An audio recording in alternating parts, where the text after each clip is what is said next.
ਸਾਰਿਆਂ ਨੂੰ ਜੈ ਯਿਸੂ ਮਸੀਹ ਦੀ। ਮਸੀਹ ਵਿੱਚ ਪਿਆਰਿਓ, ਆਮ ਸਮੇਂ ਦਾ 21ਵਾਂ ਐਤਵਾਰ ਨੂੰ ਅਸੀਂ ਮਨਾ ਰਹੇ ਹਾਂ। ਅੱਜ ਖਾਸ ਤੌਰ ਤੇ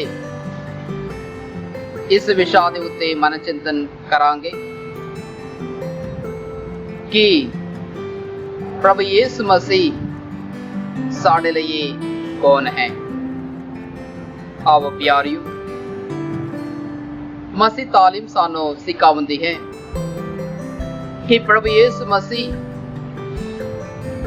ਖੁਦਾ ਦੇ ਬੇਟਾ ਅਤੇ ਪਾਕ ਤਸਲੀਸ ਖੁਦਾ ਵਿੱਚੋਂ ਦੂਜਾ ਹੈ ਪ੍ਰਭੂ ਯਿਸੂ ਮਸੀਹ। ਪ੍ਰਭੂ ਯਿਸੂ ਮਸੀਹ ਦਾ ਜਨਮ ਦੇ ਰਾਹੀਂ ਮਨੁੱਖ ਜਾਤੀ ਦੀ ਨਜਾਤ ਹੋਈ ਹੈ, ਜਿਸ ਦੇ ਰਾਹੀਂ ਉਹ ਕੁੱਲ ਦੁਨੀਆ ਦਾ ਮੁਕਤੀ ਦਾਤਾ ਵਜੋਂ ਸਾਡੇ ਸਾਹਮਣੇ ਰਹਿੰਦਾ ਹੈ। ਜੀ ਆ ਪਿਆਰਿਓ, ਉਹ ਮਸੀਹ ਤਾਲੀਮ ਸਾਨੂੰ ਇਸ ਗੱਲ ਨੂੰ ਸਿੱਖਿਆ ਦਿੰਦੀ ਹੈ। ਹਰ ਇੱਕ ਈਸਾਈ ਭੈਣ ਭਰਾ ਇਸ ਗੱਲ ਨੂੰ ਮੰਨਦੇ ਹੋਏ ਸਾਡੇ ਈਮਾਨ ਨੂੰ ਅਸੀਂ ਪ੍ਰਗਟ ਕਰਦੇ ਹਾਂ ਕਿ ਪ੍ਰਭੂ ਯਿਸੂ ਮਸੀਹ ਮੇਰੇ ਲਈ ਆਏ, मेरे लिए मरे, मेरे लिए जी उठे और मेरे लिए वो फिर आवेगा। ये इस भेद ਨੂੰ ਅਸੀਂ ਹਰ ਪੰਜ ਮਾਸ ਕੁਰਬਾਨੀ ਦੇ ਵੇਲੇ ਅਸੀਂ ਪ੍ਰਗਟ ਕਰਦੇ ਹਾਂ ਆਪਣੇ ਜ਼ੁਬਾਨ ਦੇ ਰਾਹ। ਪਿਆਰਿਓ, ਇੱਕ ਵਾਰ ਇੱਕ ਚੇਲਾ ਨੇ ਆਪਣੇ ਗੁਰੂ ਦੇ ਕੋਲ ਗਿਆ, ਪੁੱਛਣ ਲਗਾ, ਗੁਰੂ ਜੀ, ਜੇਕਰ ਮੈਂ ਪ੍ਰਭੂ ਦਾ ਦਰਸ਼ਨ ਪਾਉਣ ਲਈ ਮੈਂ ਕੀ ਕਰਨਾ ਹੈ ਅਤੇ ਉਸ ਪ੍ਰਭੂ ਦਾ ਦਰਸ਼ਨ ਪਾਉਣ ਦੇ ਹੋਏ ਮੇਰੀ ਜ਼ਿੰਦਗੀ ਵਿੱਚ ਅੱਗੇ ਵਧਣ ਲਈ ਮੈਂ ਕੀ ਕਰਨਾ ਹੈ। ਉਹ ਗੁਰੂ ਜੀ ਨੇ ਇਹ ਉਦਾਹਰਨ ਦਿੱਤੀ ਹੈ, ਬੇਟਾ ਤੁਸੀਂ ਇਹ ਵੇਖ ਰਹੇ ਹੋ ਇੱਕ ਪੌਦਾ ਹੈ, ਇਸ ਪੌਦਾ ਹਰੀ ਭਰੀ ਰਹਿੰਦੀ ਹੈ। ਜੇਕਰ ਇਸ ਪੌਦੇ ਤੋਂ ਇਹ ਪੱਤੇ ਨੂੰ ਅਸੀਂ ਤੋੜੀਏ, ਉਸ ਟਹਿਣੀਆਂ ਤੋਂ ਉਹ दूर हो जाता है और बकरा हो जाता है, वो मर जाता है। और ਉਹਦੇ ਲਈ, ਉਸ ਪੱਤੇ ਦੇ ਲਈ ਇਸ ਪੇੜ ਵਿੱਚ, ਇਸ ਟਹਿਣੀ ਵਿੱਚ ਕੋਈ ਰਿਸ਼ਤਾ ਨਹੀਂ ਹੈ। ਉਸੇ ਤਰ੍ਹਾਂ ਜੇਕਰ ਤੁਸੀਂ ਪ੍ਰਭੂ ਦਾ ਦਰਸ਼ਨ ਪਾਉਣਾ ਚਾਹੁੰਦੇ ਹੋ, ਪ੍ਰਭੂ ਦੇ ਨਾਲ ਮੇਲ ਹੋ ਕੇ ਜੁੜੇ ਰਹਿਣਾ ਚਾਹੁੰਦੇ ਹੋ, ਉਹ ਪ੍ਰਭੂ ਨੂੰ ਜਾਣੋ, ਪ੍ਰਭੂ ਦਾ ਅਨੁਭਵ ਕਰੋ। ਜੀ ਹਾਂ ਪਿਆਰਿਓ, ਅੱਜ ਦਾ ਸੰਦੇਸ਼ ਇਹ ਸਾਨੂੰ ਸਿਖਾਉਂਦੀ ਹੈ। ਜਿੰਨੇ ਵੀ ਭੈਣ ਭਰਾ ਪਾਕ ਕਲਾਮ ਨੂੰ ਪੜ੍ਹਦੇ ਹਨ, ਨਾਲ ਹੀ ਕੈਥੋਲਿਕ ਰੀਤੀ ਰਿਵਾਜ ਦੇ ਅਨੁਸਾਰ ਜਿਹੜੇ ਗੱਲਾਂ ਨੂੰ ਸਮਝਦੇ ਹਨ ਅਤੇ ਸੈਕਰਮੈਂਟ ਦੀਆਂ ਜ਼ਿੰਦਗੀ ਦੇ ਰਾਹ ਹੀ ਸ਼ਾਮਿਲ ਹੁੰਦੇ ਆਉਂਦੇ ਹਨ, ਉਹ ਇਸ ਗੱਲ ਨੂੰ ਯਾਦ ਕਰਦੇ ਹਨ ਕਿ ਪ੍ਰਭੂ ਹੀ ਸਭ ਕੁਝ ਹੈ ਔਰ ਇਹਦੇ ਰਾਹ ਹੀ ਪ੍ਰਭੂ ਨੂੰ ਜਾਣਨ ਲਈ, ਪ੍ਰਭੂ ਦੀ ਸੇਵਾ ਕਰਨ ਲਈ, ਪ੍ਰਭੂ ਦੀ ਮੁਕਤੀ ਕੰਮਾਂ ਵਿੱਚ ਸ਼ਾਮਿਲ ਹੋਣ ਲਈ ਅਤੇ ਇੱਕ ਦਿਨ ਉਸ ਪ੍ਰਭੂ ਦੇ ਦਰਬਾਰ ਵਿੱਚ ਸ਼ਾਮਿਲ ਹੋ ਕੇ ਪ੍ਰਭੂ ਦੀ ਮਹਿਮਾ ਵਿੱਚ ਸ਼ਾਮਿਲ ਹੋਣ ਲਈ ਇੱਕ ਵਰਦਾਨ ਮਿਲਦੀ ਹੈ। ਜੀ ਹਾਂ ਪਿਆਰਿਓ, ਅੱਜ ਦੋ ਗੱਲਾਂ ਨੂੰ ਅਸੀਂ ਧਿਆਨ ਨਾਲ ਸੁਣੀਏ। ਸਭ ਤੋਂ ਪਹਿਲਾਂ ਪ੍ਰਭੂ ਨੂੰ ਜਾਣਨਾ। ਪਿਆਰਿਓ, ਹਰ ਇੱਕ ਮਨੁੱਖ ਨੂੰ ਪ੍ਰਭੂ ਗਿਆਨ ਬਖਸ਼ਦਾ ਹੈ। ਇਹ ਗਿਆਨ ਦੁਨੀਆਦਾਰੀ ਕੰਮਾਂ ਵਿੱਚ ਜੋ ਵੀ ਚੀਜ਼ਾਂ ਨੂੰ ਤੁਸੀਂ ਵੇਖ ਰਹੇ ਹੋ, ਇਹਦੇ ਰਾਹੀਂ ਤੁਹਾਨੂੰ ਜੋ ਚੰਗੇ ਕੰਮਾਂ ਨੂੰ ਜਾਣ ਰਹੇ ਹੋ, ਜੋ ਬੁਰੀ ਕੰਮਾਂ ਨੂੰ ਵੀ ਤੁਸੀਂ ਵੇਖ ਰਹੇ ਹੋ। ਇਹ ਗੱਲਾਂ ਜਿਹੜੇ ਦੁਨੀਆ ਵਿੱਚ ਜੋ ਗਿਆਨ ਤੁਸੀਂ ਪ੍ਰਾਪਤ ਕਰਦੇ ਹੋ, ਇਹ ਕੁਝ ਸਮਾਂ ਦੇ ਲਈ ਹੈ। लेकिन प्रभु वालों तो और कोई जानकारी और कोई शक्ति वरदान दात मिल रही है, वो है दनाई। उस दनाई के कारण तुसी और तुहाडे ज्ञान नू सही ढंग नाल उस परमात्मा उस खुदा नू जान लई ये वरदान तुहानू दिती जाती है, जिहदे राही तुसी प्रभु नू पूरे तन नाल मन नाल दिल नाल वो जानन लई तुहानू एक मौका। उसे तरह आज दे पहले पाठ विच असीं वेखदे हां कि यशायाह दा नबी ओदा 22 बाब आयत 19 तो 23 तक असीं पढ़दे हां। प्रभु ने उस शबान नू ओदी गति तो गिराउंदा अते मलकियां नू वो सदा दे रहा है शासन करने वास्ते, क्यों जो जिन्हें लोग उस प्रभु की दनाई नो पाउंदे हुए इस दुनिया दी ज्ञान नो और अगे ले जांदे हुए प्रभु दी कम्मां दे लई योग ढंग नाल सेवा निभाउंदे हन, प्रभु उन्हां नू उच्ची पद विच ले जांदा है, उस नू चंगे कम्मां विच शामिल होण लई बुलावा दिंदा है। उसी तरह आज दूजे पाठ रोमियां दे पत्र ओदा 11 बाब आयत 33 तो 36 तक असीं पढ़दे हां।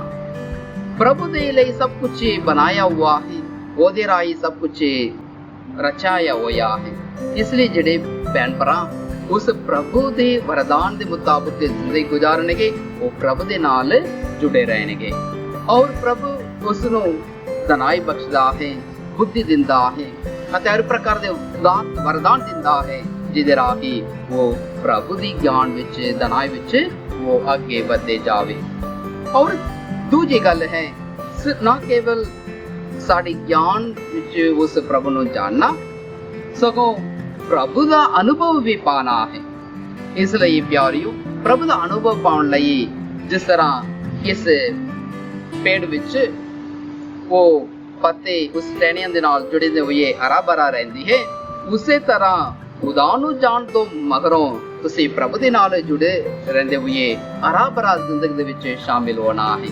वही असीं अज दे पाक अंजल विच असीं पढ़दे हां, संत मत्ती दी अंजल ओदा 16 बाब आयत 13 तो लेकर 20 तक असीं पढ़दे हां कि किस तरह प्रभु यीशु मसीह ने अपने चेलियां नू आखिया है कि लोग मेरे बारे की सोचते हैं की जानते हैं, और वक वक उत्तर वो दे रहे हैं। कोई एलिया नबी कहते हैं, यिर्मयाह नबी कहते हैं, कोई यूहन्ना बपतिस्मा देने वाला कहते हैं, लेकिन प्रभु आखदा है तुसी की कहते हो कि मैं कौन हां। और शमौन पतरस आखदा है प्रभु जी तुसी जीवन दे खुदा दे पुत्र हो, तुसी मसीहा हो। जी हाँ प्यारियों, ये प्रभु वल्लों उन्होंने प्रकट हुए एक उत्तर है। ये मांस अते लहू दे नाल नहीं, खुदा दे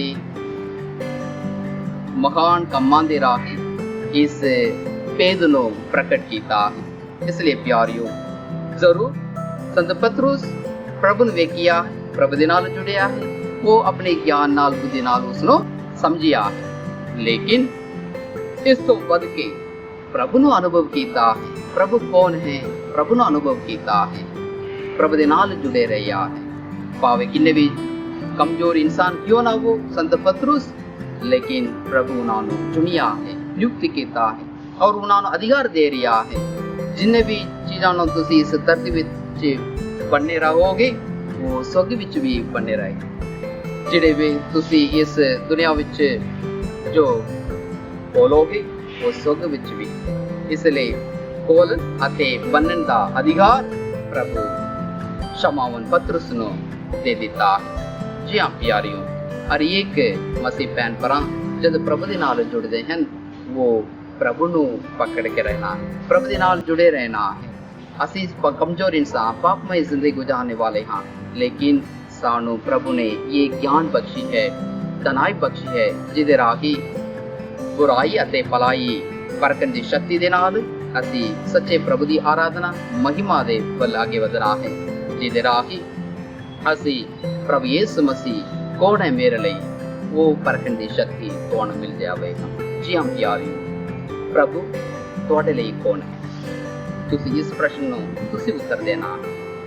मेरे लिए प्रभु मसीहा, मेरे लिए प्रभु माँ है, पिता है, और प्रभु मेरे लिए भाई है, और प्रभु मेरे लिए बहन है। इस प्रकार दियां जो अनुभव, व्यक्तिगत अनुभव दे राही तुसी लोकां दे सामने प्रकट कर देवो। जी हाँ प्यारियो, तद वो अनुभव आवेगा जब उस प्रभु नूं जानन लगे। किस तरह जानन लगोगे? जब तुसी पाक कलाम नूं पढ़ोगे, कलीसिया दी सिक्ख्यावां नूं मन्नोगे ਅਤੇ ਕਲੀਸਿया ਦੇ ਸੈਕਰਮੈਂਟ ਦੇ ਰਾਹ ਸ਼ਾਮਿਲ ਹੋਵੋਗੇ ਅਤੇ ਪ੍ਰਭੂ ਦੀ ਬਰਕਤ ਫਜ਼ਲ ਤੁਹਾਨੂੰ ਮਿਲ ਜਾਵੇਗਾ, ਜਿਹਦੇ ਰਾਹੀਂ ਪ੍ਰਭੂ ਨੂੰ ਜਾਣਨ ਦੀ ਸ਼ਕਤੀ ਵਰਦਾਨ ਪ੍ਰਭੂ ਆਪ ਹੀ ਦਿੰਦਾ ਹੈ। ਰੂਹ ਦੀ ਸ਼ਕਤੀ ਜਦ ਤੁਹਾਡੇ ਉੱਤੇ ਉਤਰੇਗਾ, ਮਸਾ ਕਰੇਗਾ, ਜ਼ਰੂਰ ਉਸ ਮਸੀਹਾ ਨੂੰ ਤੁਸੀਂ ਮੰਨਣ ਲਈ, ਜਾਣਨ ਲਈ, ਪ੍ਰਗਟ ਕਰਨ ਲਈ ਤੁਹਾਡੇ ਜ਼ੁਬਾਨ ਤੋਂ ਇਸ ਮਸੀਹਾ ਕਹਿਣ ਲਈ ਤੁਹਾਨੂੰ ਸ਼ਕਤੀ ਮਿਲ ਜਾਂਦੀ ਹੈ। ਆਓ ਪਿਆਰਿਓ, ਇਸ ਗੱਲ ਨੂੰ ਯਾਦ ਰੱਖੋ, ਤੁਹਾਡੀ ਜ਼ਿੰਦਗੀ ਦੇ ਵਿੱਚ मसीह कौन है? ਤੁਹਾਡੀ ਜ਼ਿੰਦਗੀ ਦੇ ਵਿੱਚ ਯਿਸੂ ਕੌਣ ਹੈ? ਯਿਸੂ ਦਾ ਮਤਲਬ ਹੈ ਬਚਾਉਣ ਵਾਲਾ ਹੈ, ਮਸੀਹਾ ਮਤਲਬ ਮਸਾ ਕਰਨੇ ਵਾਲਾ ਹੈ। ਇਸ ਯਿਸੂ ਮਸੀਹ ਜਿਹੜੇ ਬਚਾਉਣ ਵਾਲਾ, ਮਸਾ ਕਰਨੇ ਵਾਲਾ ਤੁਹਾਡੀ ਜ਼ਿੰਦਗੀ ਦੇ ਵਿੱਚ ਕੀ ਕੀਤਾ ਹੈ, ਉਸ ਨੂੰ ਅਨੁਭਵ ਕਰਦੇ ਹੋਏ ਲੋਕਾਂ ਦੇ ਸਾਹਮਣੇ ਪ੍ਰਗਟ ਕਰੋ ਅਤੇ ਲੋਕਾਂ ਦੇ ਉਸ ਸਮੂਹ ਵਿੱਚ ਤੁਸੀਂ ਇੱਕ ਅਗਮ ਸਹਿਯੋਗ ਬਣकर ਸਵਰਗ ਦੀ ਖੁਸ਼ੀਆਂ ਵਿੱਚ ਸ਼ਾਮਿਲ ਹੋਵੇ, ਜਿਹਦੇ ਰਾਹੀਂ जिस तरह स्वर्ग ਦੀਆਂ ਗੁੰਜਾਂ ਨੂੰ ਉਸ ਮਲਕੀਆਮ ਅਤੇ ਸੰਤ ਪਤਰਸ ਨੂੰ ਪ੍ਰਭੂ ਨੇ ਦੇ ਦਿੱਤਾ ਹੈ ਅਧਿਕਾਰ ਦੇ ਰੂਪ ਵਿੱਚ, ਉਸੇ ਤਰ੍ਹਾਂ ਤੁਹਾਨੂੰ ਵੀ ਪ੍ਰਭੂ ਨੇ ਜੋ ਚੁਣਿਆ ਹੈ, ਤੁਹਾਨੂੰ ਅਧਿਕਾਰ ਦੇ ਰਿਹਾ ਹੈ। ਜਾਵੋ ਪੂਰੇ ਕੌਮਾਂ ਨੂੰ ਮੇਰੇ ਸੰਦੇਸ਼ ਨੂੰ ਸੁਣਾਓ। ਆਵੋ, ਉਹ ਸੰਦੇਸ਼ ਇਹ ਹੈ, ਪ੍ਰਭੂ ਤੁਹਾਨੂੰ ਮੈਨੂੰ ਪਿਆਰ ਕਰਦਾ। ਆਵੋ ਪਿਆਰਿਓ, ਉਸ ਪਿਆਰ ਦਾ ਸੰਦੇਸ਼ ਵਾਹ ਵਸੀਲਾ ਤੁਸੀਂ ਹੋ। ਆਵੋ उस शांति का पैगाम, प्यार का पैगाम तुसी ले जाओ ਅਤੇ ਪ੍ਰਭੂ ਦਾ ਸੰਦੇਸ਼ ਨੂੰ ਇਹ ਸੁਣਾਵੋ ਕਿ ਮੈਂ ਪ੍ਰਭੂ ਦਾ ਬੇਟਾ, ਮੈਂ ਵੀ ਪ੍ਰਭੂ ਦੀ ਬੇਟੀ ਹਾਂ।